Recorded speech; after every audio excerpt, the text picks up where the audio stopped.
नमस्कार दोस्तों, स्वागत है अपनी YouTube channel top trending GK में। दोस्तों इस वीडियो में देखने वाले हैं आरआरबी एनटीपीसी 15 मार्च 2021 के प्रथम पारी में पूछे गए 40 में से 39 एग्जैक्ट जीके के सवाल। सारे सवाल एक्स्ट्रा फैक्ट साइज कवर करेंगे आने वाले किसी भी कम्पिटेटिव एग्जाम्स के लिए। काफ़ी इंपॉर्टेंट वीडियो है, तो बने रहेगा वीडियो के एंड तक। वीडियो के अंत में आपको कमेंट करना है इन 39 में से आपके कितने जीके के सवाल करेक्ट हो सकते थे। सभी सवाल 100% रियल और ऑथेंटिक है, तो इस बात पर लाइक करते हुए कंटिन्यू करना। पीडीएफ फाइल के लिए आपको टेलीग्राम चैनल ज्वाइन करना होगा, जिसके लिंक डिस्क्रिप्शन बॉक्स में है। जो भी पेंडिंग पीडीएफ है वो आज आपको नाइट को मिल जाएगी।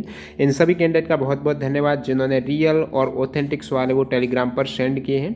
सवाल कंटिन्यू करें उससे पहले मैं आपको बता दूं, जिन भी कैंडिडेट का भी एनटीपीसी का एग्जाम नहीं हुआ है या फिर उनका सीबीटी फर्स्ट में एनटीपीसी का अच्छा स्कोर हो रहा है, अन्य किसी भी सेंट्रल या स्टेट लेवल गवर्नमेंट एग्जाम की तैयारी कर रहे हैं, बैंकिंग, एसएससी, रेलवे, डिफेंस और राजस्थान पुलिस है जैसे कि यूपी पुलिस, ऐसे ही है, इन सभी के लिए आप एक ही पास के अंतर्गत मॉक टेस्ट लगा सकते हो। 1 वर्ष की वैलिडिटी मिल रही है। 100+ एग्जाम्स के मॉक टेस्ट एक ही पास के अंतर्गत। इसमें भी यदि आप टीटीजी के कूपन कोड अप्लाई करोगे तो आपको एक्स्ट्रा 30 रुपये का और डिस्काउंट मिलने वाला है। इस अपॉर्चुनिटी का लाभ उठाने के लिए लिंक डिस्क्रिप्शन बॉक्स में दी गई है। जैसे कि यहाँ पर एनटीपीसी सीबीटी 2 के 91 मॉक टेस्ट हैं, ग्रुप डी के 189 है, सीएचएसएल एसएससी के सारे एग्जाम्स के मॉक टेस्ट हैं। बात करूँ यहाँ पर यूपी पुलिस एसआई के भी हैं, राजस्थान पुलिस एसआई के भी हैं। जितने भी सेंट्रल और स्टेट लेवल गवर्नमेंट एग्जाम है सारे मॉक टेस्ट एक ही पास के अंतर्गत आप लगा सकते हो। तो चलिए कंटिन्यू करते हैं। आपके सामने जो पहला सवाल है पूछा गया है, नीरी का मुख्यालय कहाँ पर है। नीरी का क्या मतलब हो जाएगा, national environmental engineering research institute, जिसका हेडक्वार्टर है नागपुर महाराष्ट्र में। स्थापना हुई थी 1958 को। तो नीरी का मुख्यालय कहाँ पर स्थापित है, नागपुर महाराष्ट्र में है। अगला सवाल दिखेगा, ओजोन परत की मोटाई किस इकाई में मापी जाती है। तो ओजोन परत की जो थिकनेस है, मोटाई है, वो डॉप्सन यूनिट है, इसी से मापी जाती है, डॉप्सन से। और डिवाइस पूछ लें ओजोन परत की मोटाई मापने का डिवाइस क्या है, डिवाइस में ये तो यूनिट हो जाएगी, और डिवाइस पूछे तो ये हो जाएगा आपके डॉप्सन स्पेक्ट्रोफोटोमीटर। बहुत बार पूछा जाता है लेयर की मोटाई कितनी मिलीमीटर होती है, तो 300 डॉप्सन यूनिट है वो इक्वल होती हैं जो 3 मिलीमीटर की एक लेयर है उसकी। अगला सवाल देखिए यहाँ पर, सुक्रोज में कार्बन परमाणु की संख्या कितनी होती है। तो सुक्रोज में कार्बन परमाणु की संख्या पता करने के लिए आपको इसका फॉर्मूला पता होना चाहिए। सुक्रोज का फॉर्मूला क्या है, C12H22 और O11, ये सुक्रोज का फॉर्मूला है। कार्बन आप कितने देख रहे हो यहाँ पर, 12 कार्बन, 22 हाइड्रोजन, ऑक्सीजन कितने, 11। बात करूँ ग्लूकोज और फ्रक्टोज की, जिनका फॉर्मूला सेम रहता है, C6H12O6। तो इनमें से आपको पूछ लें कि भी ग्लूकोज या फिर फ्रक्टोज में कार्बन कितने, 6 कार्बन, 12 हाइड्रोजन, 6 ऑक्सीजन है। पूछ ले यदि आप स्टार्च का फॉर्मूला क्या है, तो ये है C6H10O5 का N हो जाएंगे। अगला सवाल दिखेगा, all England open badminton championship 2019 में मेन सिंगल्स की विजेता चैंपियन कौन रहे हैं। तो ये इंग्लैंड ओपन बैडमिंटन चैंपियनशिप जो 2019 में हुई है, इसमें मेन सिंगल के विजेता की बात करें तो केंटो मोमाता हो जाएंगे, ये जापान के खिलाड़ी हैं। विमेन सिंगल्स की रही है चैन यूफेई जो कि चाइना से हैं। और इसके बाद 2020 का जो ये all England open badminton tournament हुआ है, इसमें मेन सिंगल के चैंपियन रहे हैं विक्टर एक्जेन रहे हैं जो कि डेनमार्क से हैं। तो ये आपको 2019 का मेन सिंगल का पूछा गया था, केंटो मोमाटा हो जाएगा। 2020 में मेन सिंगल्स के रहे हैं विक्टर एक्सलेसन रहे हैं जो कि डेनमार्क से हैं। और इसी प्रकार आपको वुमेन का भी पता होना चाहिए 2020 में कौन रही हैं। और बात करूँ यहाँ पर आपको पूछ लें, BWF वर्ल्ड टूर फाइनल है, ये भी बैडमिंटन का टूर्नामेंट होता है, इसमें भी सेम स्टेटिक्स हैं। 2019 में चैंपियन केंटो मोमेटा है, 2020 में भी ये सेम हो जाएगा। यदि आपको BWF वर्ल्ड टूर फाइनल पूछे या फिर ये जो आप पूछा गया है आपके ऑल इंग्लैंड ओपन का, दोनों का सेम ही आंसर होने वाला है। जीएसटी में कौन सा टैक्स स्लैब नहीं है। जीएसटी में एक ऑप्शन था 10% जीएसटी का टैक्स स्लैब नहीं है। 4 टियर जो टैक्स स्ट्रक्चर है जीएसटी की, उसमें एक 5% है, 12%, 18%, 28% है। बहुत बार पूछा जाता है, अधिकतम टैक्स स्लैब है वो 28% हो जाएगा। नेक्स्ट में देखिए यहाँ पर पूछा गया है, 10 निब्बल कितने बिट के बराबर होते हैं। तो 10 निब्बल हैं वो 40 बिट्स के इक्वल हो जाएंगे। आपको पता होना चाहिए, बहुत बार बता चुका हूँ, एक निब्बल है वो 4 बिट्स के इक्वल है। तो यहाँ पर 10 निब्बल कितने हो जाएंगे, तो ये 4 गुणा 10 करेंगे तो 40 बिट्स के इक्वल हैं। तो एक निब्बल 4 बिट्स या फिर हाफ बाइट हो जाएगा। और एक क्रम में 2 बिट्स होते हैं, एक बाइट में 8 बिट्स होते हैं। अगला सवाल देखिए, यहाँ पर कौन सा राज्य की सीमा नेपाल, भूटान एवं चाइना के साथ लगती है। कौन सा राज्य है जिनकी बाउंड्री इन 3 देशों के साथ लगती है, भारत का राज्य नेपाल, भूटान, चाइना के साथ। तो सिक्किम हो जाएगा। सिक्किम की सीमा नेपाल, भूटान, चाइना, साथ ही साथ एकमात्र भारतीय राज्य से जो पश्चिम बंगाल से भी लगती है। अगला सवाल देखिएगा, माउस और कौन सा इनपुट डिवाइस है। माउस दिया गया था और पूछा था एक अन्य और कौन सा इनपुट डिवाइस है, तो ऑप्शन में स्कैनर था। बाकी इनपुट डिवाइस की बात करूं कंप्यूटर के तो keyboard, mouse, joystick, trackball, light pen, touch screen, ये सभी OMR, MICR, OCR ये आप देख रहे हो सभी इनपुट डिवाइस हैं। अगला सवाल देखिएगा, PNG एक्सटेंशन किस में प्रयोग होता है। तो PNG एक्सटेंशन होता है, ये हो जाएगा इमेज फॉर्मेट का। PNG का फुल फॉर्म पूछ रहे तो पोर्टेबल नेटवर्क ग्राफिक्स हो जाएगा। इसी प्रकार SVG है, ये स्केलेबल वेक्टर ग्राफिक्स है। GIF जो जिप फाइल है, GIF ये ग्राफिक्स इंटरचेंज फॉर्मेट हो जाएगा। JPEG है, ये भी जो इमेज का है, joint photographic expert group image इसकी फुल फॉर्म है। अगला सवाल देखिएगा, India's first military flight using blended bio jet fuel. तो कौन सी भारत का प्रथम मिलिट्री फ्लाइट है, सैन्य जो एयरक्राफ्ट वो कौन सा है जिसमें मिश्रित जैव जेट ईंधन का प्रयोग किया गया है।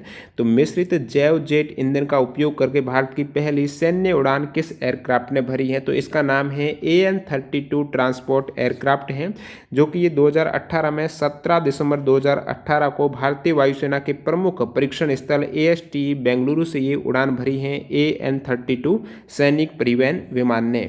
अगला सवाल देखिए, यहाँ पर पूछा गया है सल्फर कंटेनिंग एमिनो एसिड। तो ऐसा कौन सा एमिनो एसिड है जिसमें सल्फर होता है, ये हो जाएगा किस एमिनो एसिड में सल्फर है। ओके, तो सल्फर में आपके प्रमुख रूप से मेथियोनिन है, सिस्टीन है, होमोसिस्टीन और टोरिन, ये जो एमिनो एसिड है इसके फॉर्मूले में सल्फर मौजूद है। तो आपको पूछा है किस में, इनमें से जो भी ऑप्शन में था आपको करेक्ट करना था। अगले सवाल की ओर बढ़ते हैं। अगला सवाल देखिए, यहाँ पर सवाल नंबर 12 पूछा गया है, क्षेत्रफल के अनुसार निम्न में से सबसे छोटा राज्य कौन सा है। इनके अकॉर्डिंग, जो ऑप्शन के अकॉर्डिंग कौन से राज्य का क्षेत्रफल यहाँ पर कम है इनमें से चारों में से। तो ऑप्शन के अकॉर्डिंग उत्तर प्रदेश यहाँ पर सबसे छोटा हो जाएगा। सबसे बड़ा क्षेत्रफल के अकॉर्डिंग वैसे ओवरऑल में राजस्थान है, ये ओवरऑल की बात कर रहा हूँ मैं, पूरे भारत में सबसे अधिक क्षेत्रफल राजस्थान का, फिर मध्य प्रदेश का है, तो मध्य प्रदेश सेकेंड नंबर पर है, उसके बाद महाराष्ट्र का है और फिर उत्तर प्रदेश का हो जाएगा ऑप्शन के अकॉर्डिंग भी। यहाँ पर उत्तर प्रदेश के बाद गुजरात, कर्नाटक और आंध्र प्रदेश का ये सही क्रम है। अगला सवाल देखिएगा, हल्दी घाटी का युद्ध कब हुआ था। तो 18 जून 1576 को महाराणा प्रताप और अकबर के मध्य अकबर की ओर से नेतृत्व कर रहे थे आमेर के राजा मानसिंह प्रथम। नेक्स्ट वन, अगस्त क्रांति आंदोलन का अन्य नाम क्या है। तो ये जो भारत छोड़ो आंदोलन है यही अगस्त क्रांति आंदोलन हो जाएगा। अगस्त क्रांति आंदोलन की शुरुआत है 9 अगस्त 1942 को हुई थी, इसलिए 9 अगस्त को अगस्त क्रांति दिवस के रूप में मनाया जाता है। डुरंड कप किस स्पोर्ट से संबंधित है। तो डुरंड कप है, ये फुटबॉल का टूर्नामेंट हो जाएगा। फुटबॉल के प्रमुख टूर्नामेंट में Rovers cup, Santosh trophy, Subroto cup, Durand cup, Ashutosh cup, Merdeka cup, Euro, FIFA, सीजर्स, ये सभी फुटबॉल के टूर्नामेंट हैं। सिंधुकालीन स्थल धौलावीरा किस राज्य में है। तो धौलावीरा जो आर्कियोलॉजिकल साइट है, पुरातात्विक स्थल है सिंधुकालीन, वो गुजरात में हो जाएगी धौलावीरा। यहाँ पर अद्वितीय जल प्रबंधन प्रणाली के साक्ष्य, हरपन शिलालेख और प्राचीनतम स्टेडियम एग्जाम में पूछा हुआ सवाल है, स्टेडियम के जो साक्ष्य कहाँ से मिले हैं, ये धौलावीरा गुजरात में। इससे पहले एनटीपीसी में आया था सुर कोटड़ा जो पुरातात्विक स्थल है वो कच्छ गुजरात में है। सुर कोटड़ा भी रोपड़ कहाँ पर, ये पंजाब के सतलज नदी के किनारे, राखीगढ़ी है हरियाणा में। हिमाचल प्रदेश राज्य में कुल्लू घाटी और लाहौल और स्पीति घाटियों के बीच में कौन सा दर्रा है, कौन सा पास है जो हिमाचल प्रदेश के कुल्लू घाटी, लाहौल और स्पीति घाटियों के मध्य है, इनको कनेक्ट करता है। तो ये रोहतांग दर्रा का आपको पूछा था। रोहतांग पास है, ये पीर पंजाल पर्वतमाला का ही भाग है और इसी दर्रे से रोहतांग पास से हिमाचल को लद्दाख से जोड़ने वाली मनाली लेह राजमार्ग यहीं से गुजरती है। नेक्स्ट वन, NHAI की स्थापना कब हुई है। NHAI की आपको स्थापना पूछी है तो national national highway authority of India 1988 में स्थापित है। भारतीय राष्ट्रीय राजमार्ग प्राधिकरण अधिनियम 1988 हो जाएगा। NHAI का मोटो पूछ ले तो not just roads building a nation, ये इसका मोटो हो जाएगा। बात करूं BRO की यानी बॉर्डर रोड ऑर्गेनाइजेशन की स्थापना की तो ये 7 मई 1960 को स्थापित हुई है, जिसका हेडक्वार्टर है सीमा सड़क भवन न्यू दिल्ली में। अगला सवाल देखिए यहाँ पर कोबाल्ट किस विटामिन में मौजूद रहता है, पाया जाता है, कौन से विटामिन में कोबाल्ट है? तो आपको यदि केमिकल रासायनिक नाम पता था, विटामिन B12 का क्या है, साइनोकोबालमिन है, तो कोबाल्ट है विटामिन B12 में। रामसर सम्मेलन जो 1971 में हुआ था वो किससे संबंधित है? तो वेटलैंड से है, नम भूमि के संरक्षण से संबंधित ये एक विश्व स्तरीय सम्मेलन है रामसर सम्मेलन 1971 में। आपको कमेंट करके बताना है ये रामसर जगह कहाँ पर है, यानी किस देश में है। तो ये रामसर सम्मेलन वेटलैंड नम भूमि आर्द्र भूमि के संरक्षण से हो जाएगा। बात करूं मैं क्योटो प्रोटोकॉल की तो ये ग्लोबल वार्मिंग के द्वारा हो रहे जलवायु परिवर्तन को रोकने के लिए है। मॉन्ट्रियल प्रोटोकॉल किसके रिगार्डिंग है? मॉन्ट्रियल प्रोटोकॉल ओजोन परत के संरक्षण के लिए वेना सम्मेलन में पारित प्रोटोकॉल है। अगला सवाल, शांति के क्षेत्र में नोबेल प्राइज विजेता, नाम है इनका मोहम्मद यूनुस, को किस हेतु ये अवार्ड मिला है? तो शांति का नोबेल प्राइज जो 2006 में मोहम्मद यूनुस को दिया गया है वो किस हेतु दिया गया है वो आपको पूछा। तो ग्रामीण बैंक की स्थापना और माइक्रो क्रेडिट माइक्रो फाइनेंस की अवधारणा को आगे बढ़ाने के लिए 2006 में शांति का नोबेल प्राइज दिया गया है मोहम्मद यूनुस को, जो कि बांग्लादेश से हैं और बांग्लादेशी सामाजिक उद्यमी बैंकर अर्थशास्त्री है ये। अगला सवाल देखिए यहाँ पर, तुलुगमा क्या थी? तुलुगमा आपको पूछा क्या थी? तो तुलुगमा एक युद्ध पद्धति थी जिसका प्रयोग किनके द्वारा किया गया था? बाबर के द्वारा युद्ध के समय। इस पद्धति के अनुसार है बीच में तो ये सबसे मध्य तो राजा हुआ करते थे और आगे वो क्या करते थे, 4 अलग अलग सेना को भेज रहे थे। इस प्रकार लेफ्ट राइट 4 अलग अलग टुकड़ियों में 4 भागों में, आधी सेना लेफ्ट आधी सेना राइट है और इसी प्रकार पीछे भी हुआ करते थे। और यहाँ पर क्या करते ये बीच में तो सभी बैलगाड़ियाँ हैं वो लगा देते थे, बीच में गैप भी होता था ताकि 2 घुड़सवार जा सकें और इन सभी बैलगाड़ियों के पीछे तोप वगैरह लेकर खड़े हुए सैनिक थे। तो ये युद्ध पद्धति का उपयोग किया गया था बाबर के द्वारा। बहुत खतरनाक युद्ध पद्धति थी, इनके सामने कोई नहीं टिक पा रहा था। तो ये तुलुगमा को आपको पूछा गया था, एक युद्ध पद्धति है। अगला सवाल देखिए यहाँ पर, जबलपुर उज्जैन एवं लखनऊ किन नदियों के किनारे ये सही सुमिलित हैं? कौन सी नदियों के किनारे बैंक्स पर है ये? जबलपुर उज्जैन लखनऊ पूछा था, कौन सा सही या फिर गलत जो भी पूछा है। जबलपुर है नर्मदा नदी, लखनऊ गोमती है, उज्जैन है शिप्रा नदी के। हम्पी के खंडहरों को सन 1800 में किस पुरातन पंथी के द्वारा प्रकाश में लाया गया था? तो उन खंडहरों की जो खोज की गई है हम्पी के सन 1800 में वो कर्नल कॉलिन मैकेंजी नामक एक इंजीनियर के द्वारा की गई है 1800 में। देखिए हम्पी आपको कहाँ पर मिलने वाला? हम्पी है कर्नाटक में। एक मिल जाएगा आपको 50 रुपए के नोट पर हम्पी का चित्र है, जो रथ का चित्र है वो अंकित है। अगला सवाल, अकबर ने किस दरबारी कैलीग्राफर हैं उनको जड़ी कलम की उपाधि दी है? तो अकबर ने किस दरबारी कैलीग्राफर को जड़ी कलम, जिसे इंग्लिश में गोल्डन पेन कह सकते हो, उसका टाइटल दिया है? वो है मोहम्मद हुसैन कश्मीरी को जड़ी कलम की उपाधि दी है। कैलीग्राफर जो एक तरीके से हैंड राइटिंग होती है। अकबर ने श्री कलम की उपाधि किसे दी है? तो वो अब्दुल समद को दी है। अगला सवाल देखिए यहाँ पर, एमीसैट किस प्रकार का उपग्रह है? तो EMISAT ये पूछा गया था, किस टाइप का सैटेलाइट है? तो ये इलेक्ट्रोमैग्नेटिक इंटेलिजेंस गैदरिंग सैटेलाइट हो जाएगा। तो इंटेलिजेंस से संबंधित है इलेक्ट्रोमैग्नेटिक, जो कि उपग्रह विद्युत चुंबकीय स्पेक्ट्रम मेजरमेंट के लिए कार्य करेगा। और ये एक टाइप से जासूसी उपग्रह है जो कि 1 अप्रैल 2019 को PSLV C-45 रॉकेट से लॉन्च किया गया है। ऑपरेटर है DRDO। अगला सवाल देखिएगा, 2019 में सबसे ज़्यादा यूरेनियम का उत्पादन किस देश में हुआ है? 2019 में यूरेनियम का सबसे ज़्यादा जो उत्पादन हुआ है वो तो कजाकिस्तान में हुआ है, उसके बाद कनाडा, फिर ऑस्ट्रेलिया में। और बात करूँ यूरेनियम का सबसे अधिक रिजर्व भंडार है वो कहाँ पर है? तो सबसे अधिक यूरेनियम का भंडार है ऑस्ट्रेलिया में। इंडिया के केस में सबसे अधिक यूरेनियम का जो उत्पादक राज्य है वहाँ से बहुत बार आता सवाल आ भी चुका है NTPC में। आंध्र प्रदेश राज्य है भारत में यूरेनियम का सबसे बड़ा उत्पादक अग्रणी राज्य। अनुच्छेद 17 किससे संबंधित है? तो अस्पष्टता का अंत है वो आर्टिकल 17 में है। 14 में है विधि के समक्ष समानता, 15 में धर्म, मूलवंश, जाति, लिंग या जन्म स्थान के आधार पर विभेद का प्रतिषेध, और आर्टिकल 16 में है नियुक्त नियोजन के विषय में अवसर की समानता। आर्टिकल 18 बहुत बार पूछा जाता है, उपाधियों का अंत। बात करूं यहाँ पर मैं आर्टिकल 19 है जो एक तरीके से स्वतंत्रता का अधिकार है। तो आर्टिकल 19 में भी बहुत टाइप है, ए से लेकर एफ तक है। तो ए है बोलने की आज़ादी, और बी है सभा की आज़ादी, सी हो जाएगा संघ बनाने की आज़ादी, डी है पूरे देश में आने जाने की आज़ादी, आर्टिकल 19 ई है ये पूरे देश में बसने की रहने की आज़ादी, आर्टिकल 19 जी है कोई भी व्यापार या जीविका की आज़ादी। ये सभी 19 के भाग हैं। 19 एफ भी था जो कि हटा दिया है, संपत्ति का अधिकार था उसमें, लेकिन 44वें संविधान संशोधन 1978 के तहत ये 300A में विधिक अधिकार बना दिया है। अगला सवाल देखिए, यहाँ पर पूछा गया है किस कोशिका अंग में पाचन एंजाइम होते हैं। तो ये लाइसोसोम जो कोशिकांग है उसमें पाचन एंजाइम होते हैं, और मृत कोशिकाओं का निष्कासन है वो इसी एंजाइम में अपशिष्ट पदार्थों का निष्कासन होता है, लाइसोसोम में होता है कोशिकांग में। महाभारत का अन्य नाम क्या है। तो महाभारत का जो मूल संस्करण में नाम है वो जय संहिता है, जय संहिता हो जाएगा। अगला सवाल, अनुसूची 2 किससे संबंधित है। तो शेड्यूल 2 का पूछा है, ये हो जाएगी राष्ट्रपति, राज्य के गवर्नर, राज्यसभा और लोकसभा, सुप्रीम कोर्ट, उच्च न्यायालय के न्यायाधीशों के उपभोक्ताओं का जो वेतन है इन सभी का वो अनुसूची 2 में हो जाएगा। अनुसूची 1 में है राज्य और संघ शासित प्रदेशों की सूची, अनुसूची 1 हो जाएगी। अगला सवाल, कोलकाता मेट्रो रेल सेवा कब से शुरू की गई है। तो 1984 से कोलकाता मेट्रो रेल सेवा है 24 अक्टूबर 1984 से। ये भारत की प्रथम मेट्रो है। कोलकाता मेट्रो भारत में पहली मेट्रो हो जाएगी। दिल्ली मेट्रो की शुरुआत की गई है 24 दिसंबर 2002 को। अगला सवाल, G7 समिट 2019 कहाँ पर हुआ है। तो G7 समिट जो 2019 है ये 45वां G7 समिट है, अगस्त 2019 में हुआ है। ये फ्रांस में हो जाएगा, फ्रांस के बियारिट्स सिटी में। और 2020 में ये कैंसिल कर दिया गया है जो कि यूएस में होना था कोविड-19 के कारण। ये 46वां G7 समिट है।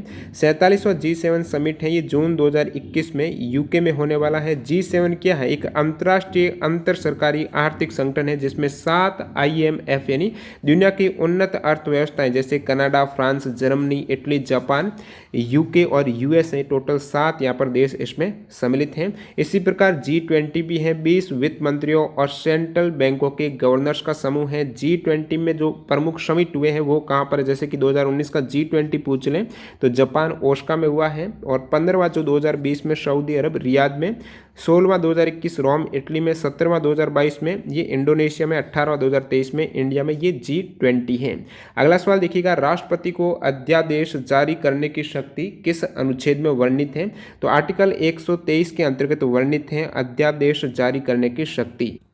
तो ये अनुच्छेद 123 से आपको पूछा गया है। अनुच्छेद 123 में क्या है कि संसद के विश्रांति काल में अध्यादेश प्रख्यापित करने की राष्ट्रपति की शक्ति होती है, और इस अध्यादेश को अगले सत्र में, दोनों सदन है जब सत्र में आएंगे उस केस में पास करना अनिवार्य है। अगला सवाल देखिएगा, किस धातु का घनत्व सबसे अधिक होता है। तो सबसे अधिक घनत्व वाला तत्व है ओस्मियम, जिसका परमाणु क्रमांक 76 है और इसकी डेंसिटी है 22.59 ग्राम पर सेंटीमीटर क्यूब हो जाएगी। अगला सवाल, दामोदर घाटी परियोजना किससे संबंधित है। तो ये एक नदी घाटी परियोजना है दामोदर घाटी, जो कि 7 जुलाई 1948 को ये स्वतंत्र भारत की पहली बहुउद्देशीय परियोजना है, दामोदर नदी घाटी परियोजना। और दामोदर है ये नदी है, ये पश्चिम बंगाल और झारखंड में बहने वाली नदी है। दामोदर नदी कहाँ से, झारखंड के छोटा नागपुर क्षेत्र से निकलती है। अगला सवाल देखिएगा, 2024 में जो ओलंपिक है वो कहाँ पर आयोजित होंगे। 2024 में ओलंपिक होने वाले हैं पेरिस, फ्रांस में।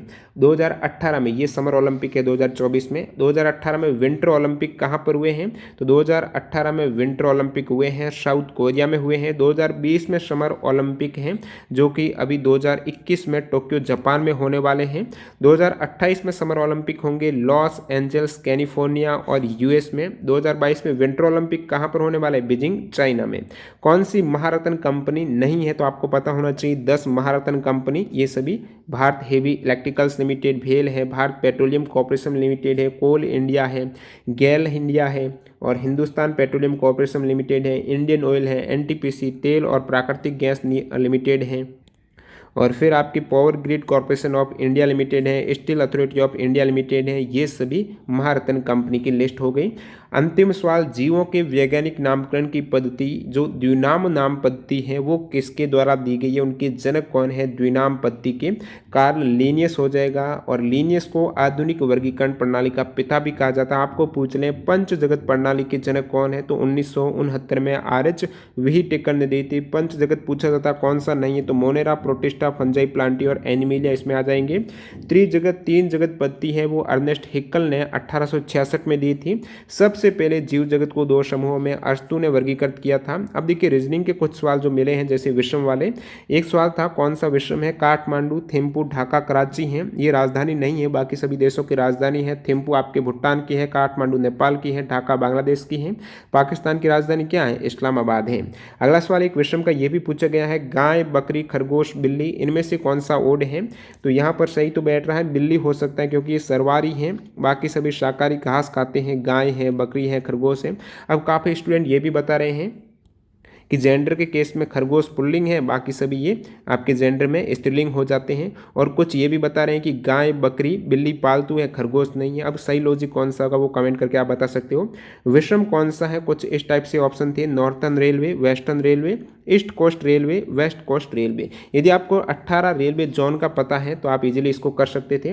देखिए यहाँ पर कंफ्यूज किया जा रहा है, west coast railway, east coast railway. देखिए वेस्ट कोस्ट रेलवे ये कोई जोन नहीं है तो ये विषम हो जाएगा। बाकी सभी northern, western, east coast railway zone है। 18 रेलवे जोन है। अभी देखिए 18वां रेलवे जोन जो लेटेस्ट वाला है उसका नाम है साउथ कोस्ट रेलवे है, जिसका हेडक्वार्टर विशाखापट्टनम में है। बाकी टोटल जो 18 रेलवे जोन है उनका मुख्यालय कहाँ पर है, उनका नाम क्या है वो देख लीजिएगा। सेंट्रल रेलवे मुंबई में headquarter, Konkan railway Navi Mumbai, northern railway Delhi में है, नॉर्थ सेंट्रल रेलवे है प्रयागराज में, नॉर्थ ईस्टर्न ये गोरखपुर में हेडक्वार्टर है, नॉर्थ ईस्ट फ्रंटियर रेलवे है ये गुवाहाटी में, नॉर्थ वेस्टर्न रेलवे जयपुर, फिर यहाँ पे eastern railway Kolkata, east central railway ये हाजीपुर में है इसका headquarter, east coast railway Bhubaneswar में, साउथर्न रेलवे चेन्नई में हो जाएगा, साउथ सेंट्रल ये सिकंदराबाद में, south coast railway Visakhapatnam, south eastern railway Kolkata, south east central ये बिलासपुर में हेडक्वार्टर है, साउथ वेस्टर्न रेलवे हुबली में, वेस्टर्न रेलवे का मुंबई में हो जाएगा, वेस्ट सेंट्रल रेलवे का जबलपुर में। तो टोटल 18 रेलवे जोन हो गया। इनमें से जो पूछा था एक विषम वाला जो नहीं था। वीडियो पूरा देखने के लिए आपका बहुत बहुत धन्यवाद। मिलते हैं आज के सेकंड शिफ्ट के वीडियो के साथ। वंदे मातरम, जय हिंद दोस्तों।